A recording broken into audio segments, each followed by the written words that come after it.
नमस्कार दोस्तों, जय श्री कृष्ण। राधे राधे। दोस्तों, तुलसी में घर का ऐसा जल भूल कर भी मत चढ़ाना, पूरा घर कंगाल हो जाएगा, घर में गरीबी आ जाएगी। इसी के साथ हम जानेंगे कि किस दिन महिलाओं को तुलसी माँ को कभी भी ऐसा जल नहीं देना चाहिए, वरना होता है घोर अनर्थ। माँ तुलसी के साथ ही माँ लक्ष्मी भी हो जाती है क्रोधित। तो पूरी जानकारी के लिए वीडियो को अंत तक जरूर देखना। शास्त्रों के अनुसार जहाँ पर तुलसी का पौधा होता है तो वहाँ पर साक्षात माँ लक्ष्मी स्थायी रूप से निवास करती है। आपको बता दें कि जो व्यक्ति सही तरीके से तुलसी की पूजा पाठ और देखभाल अगर करता है तो सदैव महालक्ष्मी उसके घर में अपना स्थान बना लेती है। लेकिन तुलसी के कुछ वास्तु नियमों को आपको ध्यान में अवश्य रखना है। ऐसे में आइए उन वास्तु नियमों के बारे में जान लेते हैं। नमस्कार दोस्तों, जय श्री कृष्ण। राधे राधे। दोस्तों, तुलसी का पौधा एक बहुत ही महत्वपूर्ण पौधा होता है जो हमारे जीवन में धन, समृद्धि और सौभाग्य की वर्षा करता है। इसलिए तुलसी को सभी लोग अपने घर में जरूर लगाते हैं। लेकिन आपको यह जानकर हैरानी होगी कि तुलसी को जल देने के बारे में बहुत सावधानी बरतनी चाहिए। अगर आप तुलसी को गलत ढंग से जल देंगे तो आपका पूरा घर कंगाल हो जाएगा और गरीबी का सामना करना पड़ेगा। इसके अलावा तुलसी माँ को उसकी इच्छा के विपरीत जल देने से उन्हें क्रोध आता है और वे आपके घर के द्वारा वहां से चले जाती हैं। इससे साथ ही तुलसी माँ के साथ साथ माँ लक्ष्मी भी आपके घर से चली जाती हैं। इसलिए आपको यह सुनिश्चित करना आवश्यक है कि आप तुलसी को सही ढंग से जल देते हैं। अगर आप इस विषय में पूरी जानकारी प्राप्त करना चाहते हैं तो आप इस वीडियो में अंत तक बने रहे। नंबर 1, नियमित तौर पर तुलसी माता के दर्शन करने और हाथ जोड़ने से व्यक्ति के सभी पापों से मुक्ति मिलती है और वह नई ऊर्जा से भर जाता है जो उसे सफलता की ओर ले जाती है। नंबर 2, शास्त्रों के अनुसार तुलसी माता को जिस व्यक्ति का भक्तिभाव और समर्पण सही रूप से होता है उसे वह सभी संभव शुभ फल प्रदान करती है। इसलिए अगर कोई व्यक्ति तुलसी माता की पूजा अर्चना करता है तो उसे शांति, समृद्धि और सफलता का वरदान मिल सकता है।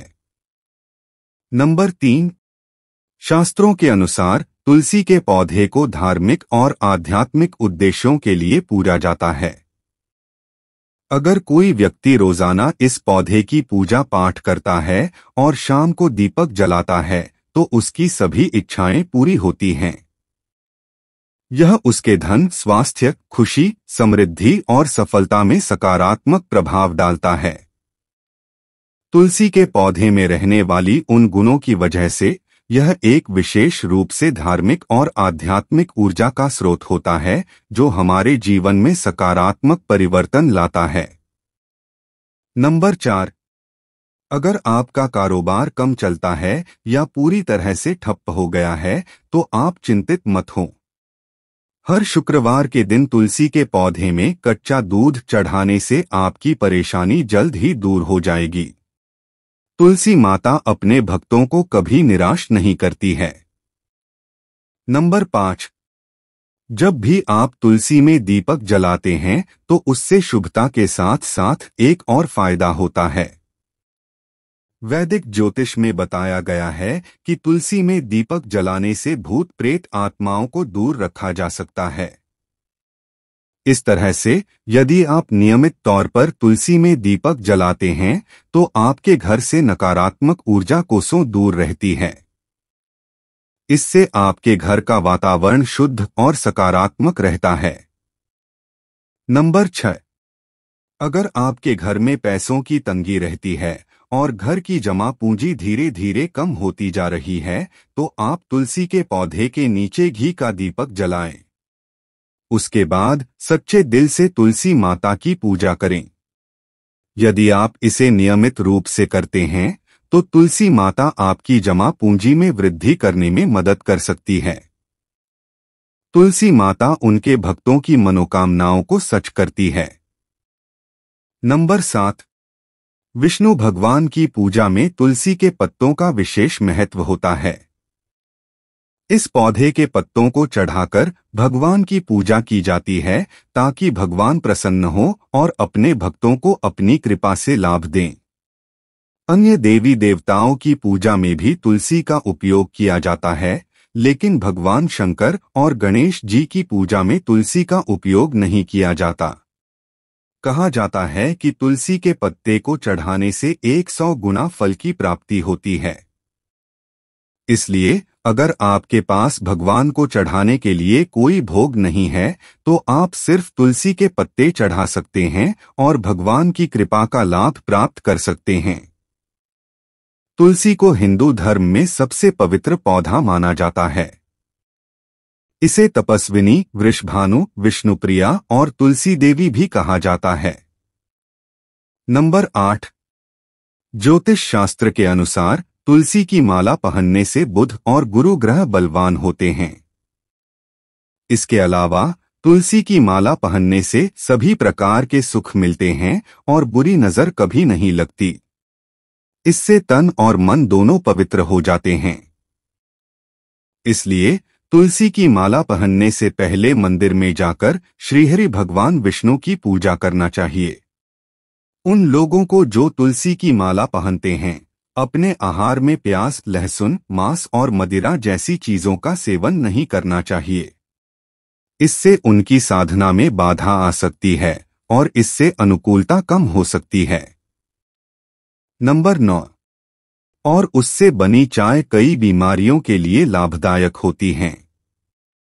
तुलसी के पत्तों में विटामिन सी, विटामिन ए और एंटीऑक्सीडेंट होते हैं जो विभिन्न बीमारियों से लड़ने में मदद करते हैं।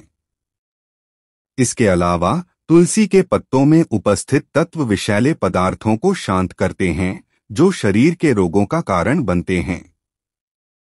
इसलिए तुलसी के पत्तों का नियमित सेवन करना शरीर को स्वस्थ रखने में मदद कर सकता है। नंबर 10। नंबर 10 के अनुसार जो व्यक्ति दिल से तुलसी विवाह करवाता है उसे सभी देवी देवताओं की कृपा प्राप्त होती है।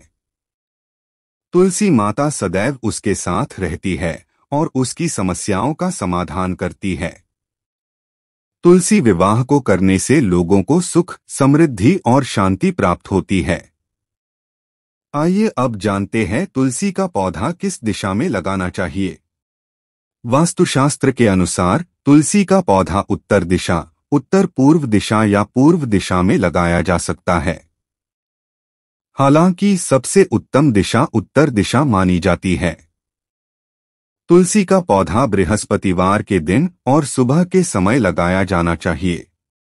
तुलसी पौधे को शिवलिंग या गणेश जी की प्रतिमा के नीचे नहीं रखा जाना चाहिए। साफ और शुद्ध जल का ही उपयोग करना चाहिए और अशुद्ध जल का उपयोग नहीं करना चाहिए। तुलसी माता को प्रतिदिन जल अर्पित करना चाहिए, लेकिन जल का उपयोग करने से पहले सुनिश्चित करें कि वह पीने के लायक है। महिलाओं के मन में कुछ सवाल होते हैं, जैसे कि क्या मासिक धर्म के दौरान तुलसी की पूजा की जा सकती है और क्या महिलाएं मासिक धर्म के दौरान तुलसी को जल चढ़ा सकती हैं। इसके अलावा मासिक धर्म के दौरान कुछ और भी बातों का ध्यान रखना चाहिए। मासिक धर्म के दौरान स्त्रियों को अपवित्र माना जाता है, इसलिए वे कुछ काम नहीं करना चाहिए, जैसे कि मंदिर जाना, चौराहों पर जाना, पौधों में पानी नहीं देना और कोई धार्मिक कार्य नहीं करना चाहिए। तुलसी के संबंध में मासिक धर्म के दौरान तुलसी को जल भी अर्पण नहीं करना चाहिए। तुलसी व्रत भी नहीं करना चाहिए और तुलसी के पास नहीं जाना चाहिए, क्योंकि तुलसी का पौधा सूख सकता है और तुलसी अपवित्र हो जाती है। इसलिए तुलसी की पवित्रता का खास ख्याल रखना चाहिए। मासिक धर्म के दौरान चौथे दिन स्नान करने के बाद ही आपको कोई धार्मिक कार्य करने चाहिए। यदि आपको वीडियो में दी गई जानकारी अच्छी लगी हो तो आपको उसे